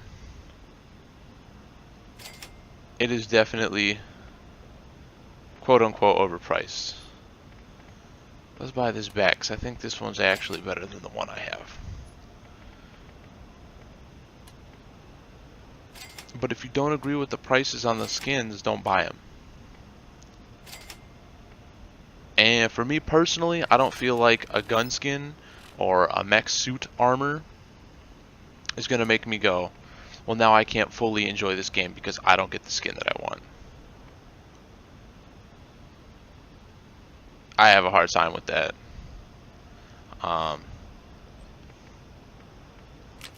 To me, that just feels foolish. And I know for a fact that I'm the odd one here, just because I know other people are gonna grossly disagree with me, and I respect that. I think that it would be nice to have more skins that were, I guess, affordable, if you will. But if you really think that changing your mech suit,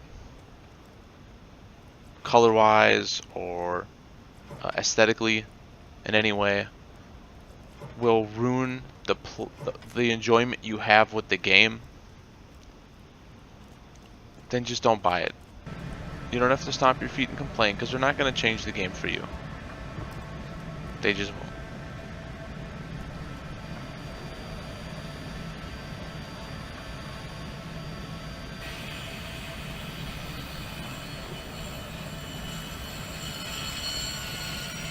But I don't think it's a reason to start review bombing the game and stuff like that. You know, I think the video game community should start standing up and fighting more for itself in terms of wonky DLC and everything else. I'm a firm believer in that. But I don't feel like review bombing a game is fair. You know, sure, if you don't like EA, you're not going to buy it. That's fine. But if you're not going to buy the game and you're not going to play the game, I feel like you shouldn't complain about the pricing and stuff, because the game's not for you. It's clearly not for you, because you're already saying I'm not going to play it. So I don't feel like you should be raising your voice and stomping your feet that you don't like something that doesn't even pertain to you. I know there's going to be people who have problems with that. That's fair. That's fine.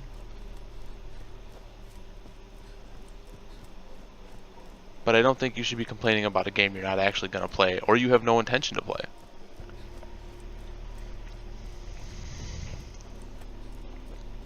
You know, and I know right now there's some people kind of mad at Apex Legends because of their Valentine's Day skins they had, where the price point was pissing some people off with that. And like, I understand the madness to it, because the one skin was 1,100 coins, which I think is $11, and you can only buy coins in packs of 10s. So yeah, you're essentially spending 20 bucks to get that skin, but you're having coins left over.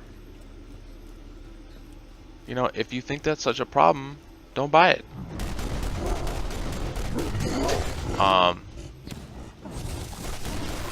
You know, I love Apex Legends. Do I think it's stupid that they have 2 people locked behind a paywall? No, I don't. It's a free game. It's not the end of the world that 2 characters are locked behind. And Caustic's not even really that good. Like, he seems like he's good. I don't feel like he's that good. I don't think his gas does that much damage.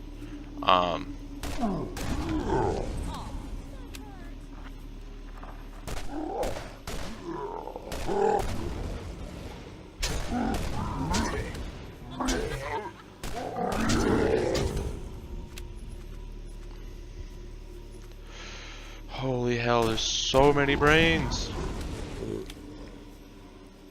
We're so close to that 250, I can almost taste it.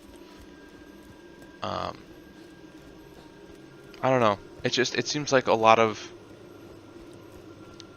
collectible card game stuff, be it digital or paper, you only see complaints about it. A lot of the video game market right now, all you really see in here is complaints.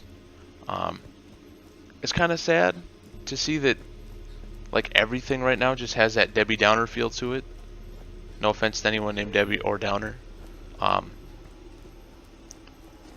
just, you know, like I said, it's good that people are fighting back against stuff they disagree with. That's great.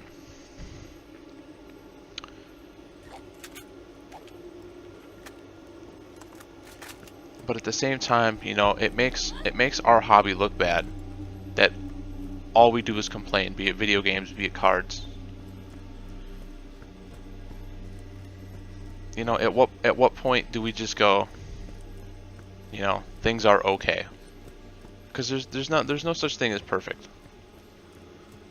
No game company is gonna make perfect.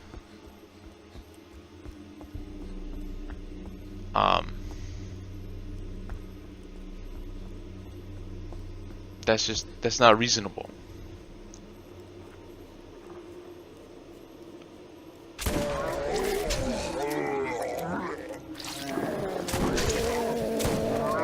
Well, this shotgun is technically stronger, but it's nowhere near as tight spread as our last one.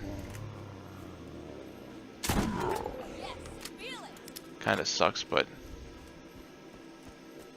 not too bad. Ain't no thing.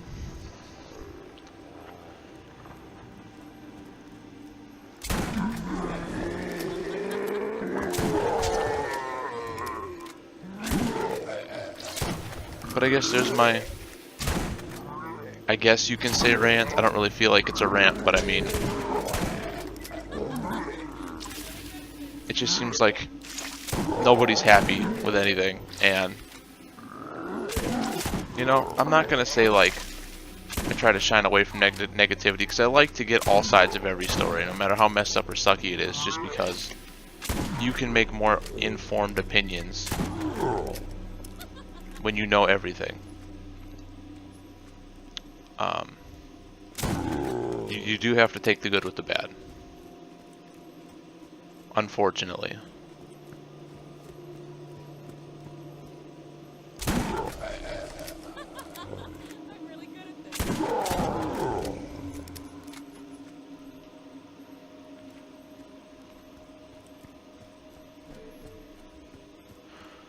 Oh, we're so close to getting all those damn brains.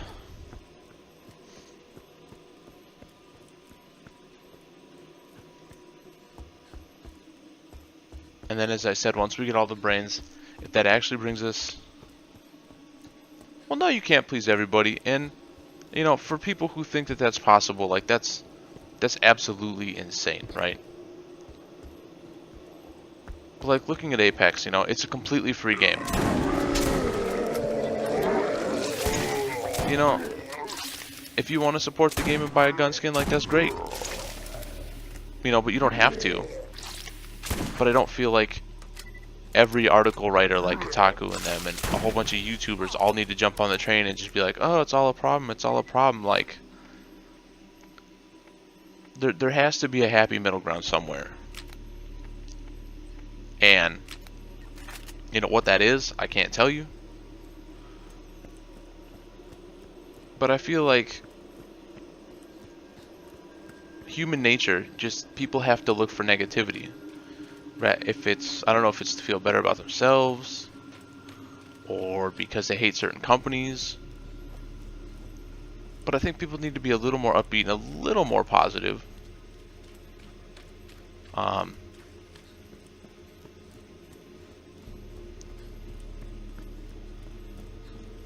don't know. Maybe that's just me. Maybe I'm getting old. Come on, zombies, where you at?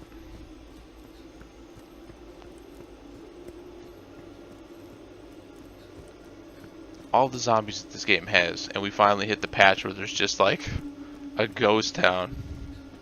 Thanks, Gabe. There we go. Okay, I need every one of these to die via a headshot. Okay, so we're already breaking out of the gate here pretty hard. There we go.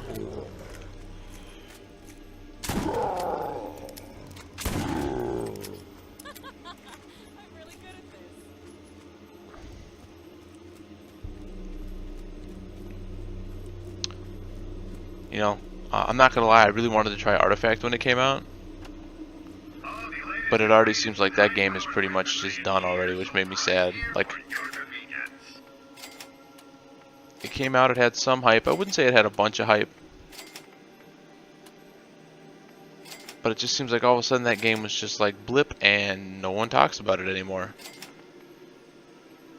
It was just like, wow, okay. Now I've never played it. It looked interesting. But at how quickly it seemed like the player base dried up, it made me very leery to play it, which is why I didn't, sadly.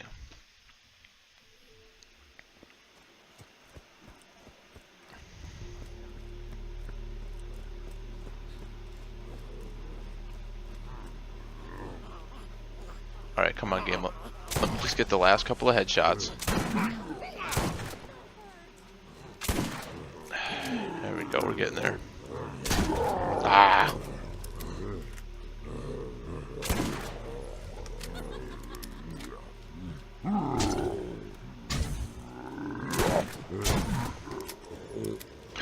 He did drop a brain. Oh yeah.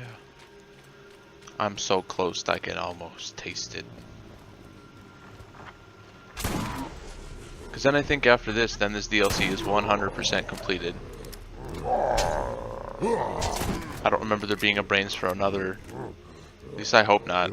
Because this 250 one is taking us forever.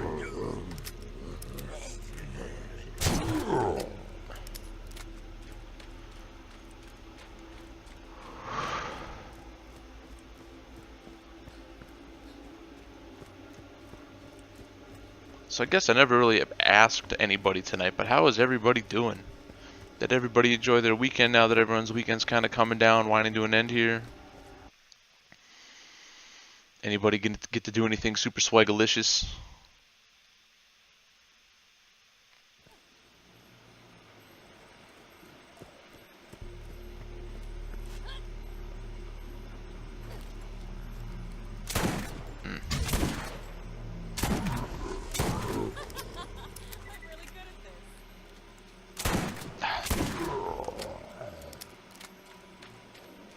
Worked all weekend, that sounds fun.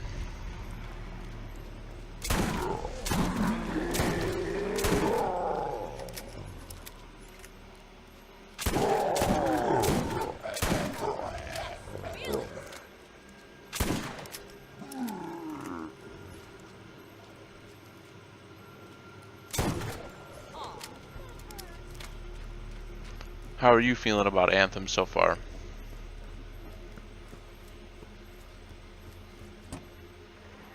Did you experience any weird, like,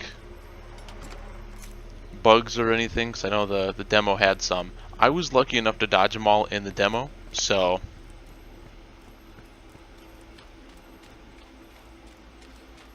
Okay.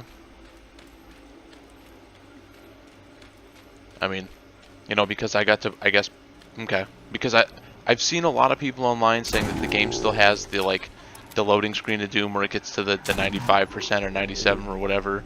I've seen some people say that there's some clipping issues where all of a sudden they'll just kind of like fall through the map.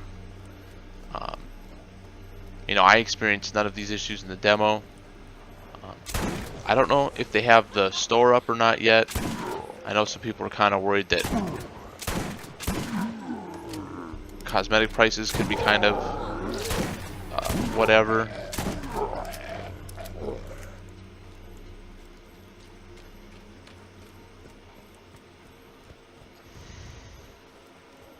Well, I mean, you know, with an online game coming out, like, in all honesty, there's gonna be issues. And I know that nowadays when a game gets released, you know, you're kind of like the test guinea pigs, if you will, to help them sort of get the kinks in that out. So I don't really like, I'm not going to sit here and go, oh, I'm shocked. As long as there's nothing like game breaking where it's just like, and all my save files deleted. You know, personally me, I can kind of look past them and just not feel too bad. I know not everybody can. You know, it's just, for me, there's going to be issues. It's expected. Okay. No, I was watching some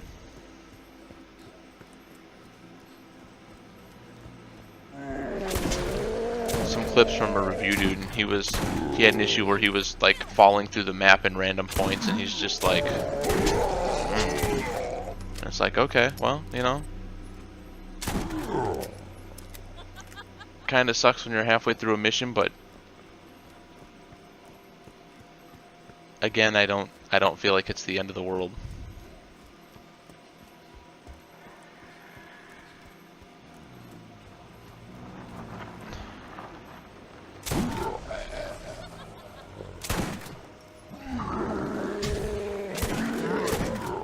Oh, we're so close.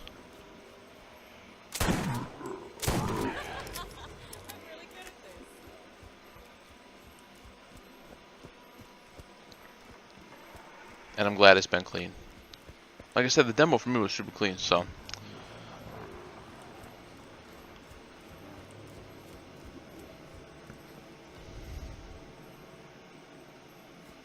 Come on, where the zombies at?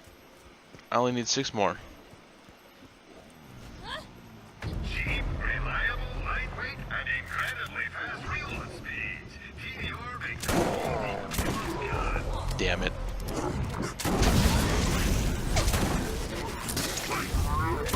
There we go.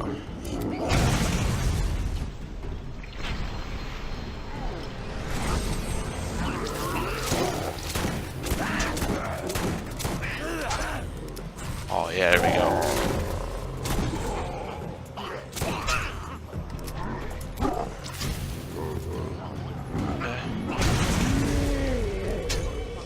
Sweet.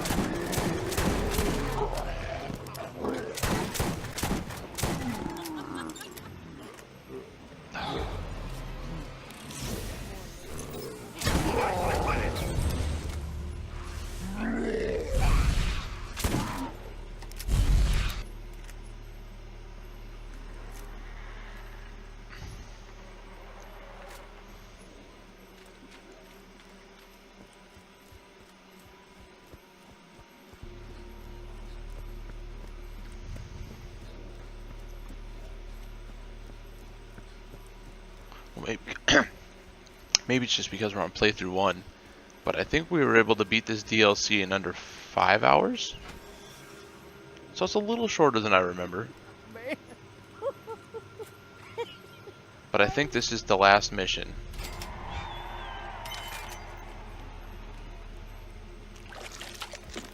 What the hell is that noise?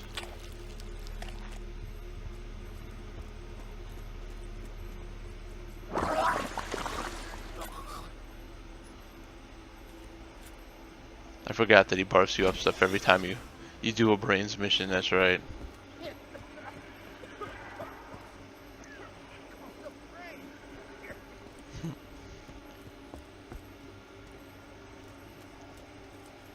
Well, then I guess before we call this stream a stream,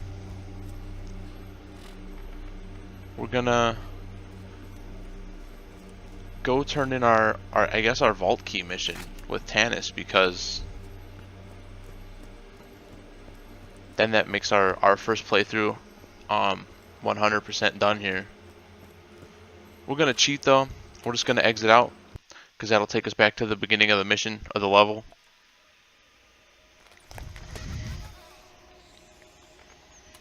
And then from there, we can just fast travel back to Tannis. Bada boom, and be done with that. Just to sort of give us a little more streaming time here. Where do we got to turn this in at? Rust Commons West.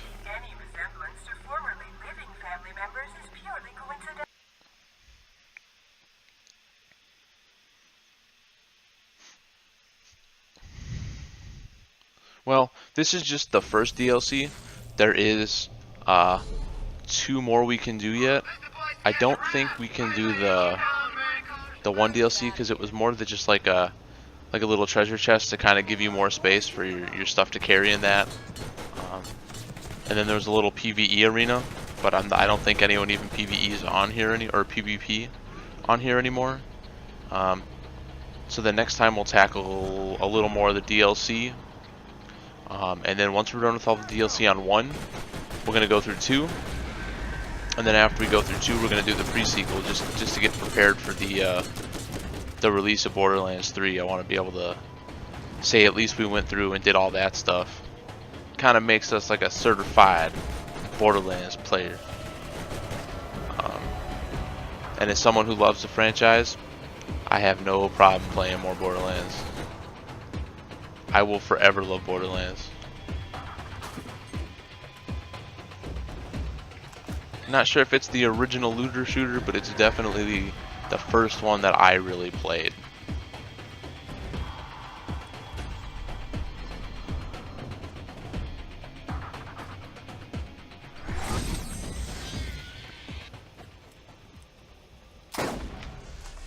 Look at that one experience point. Because by now we're grossly over leveled.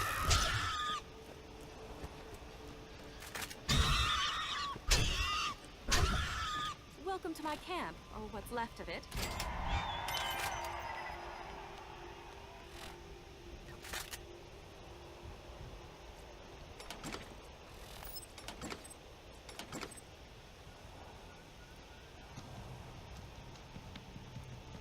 Now I think that's that. We should talk again. And that should be a 100% completed game. All 2 million missions, or however many we tackled.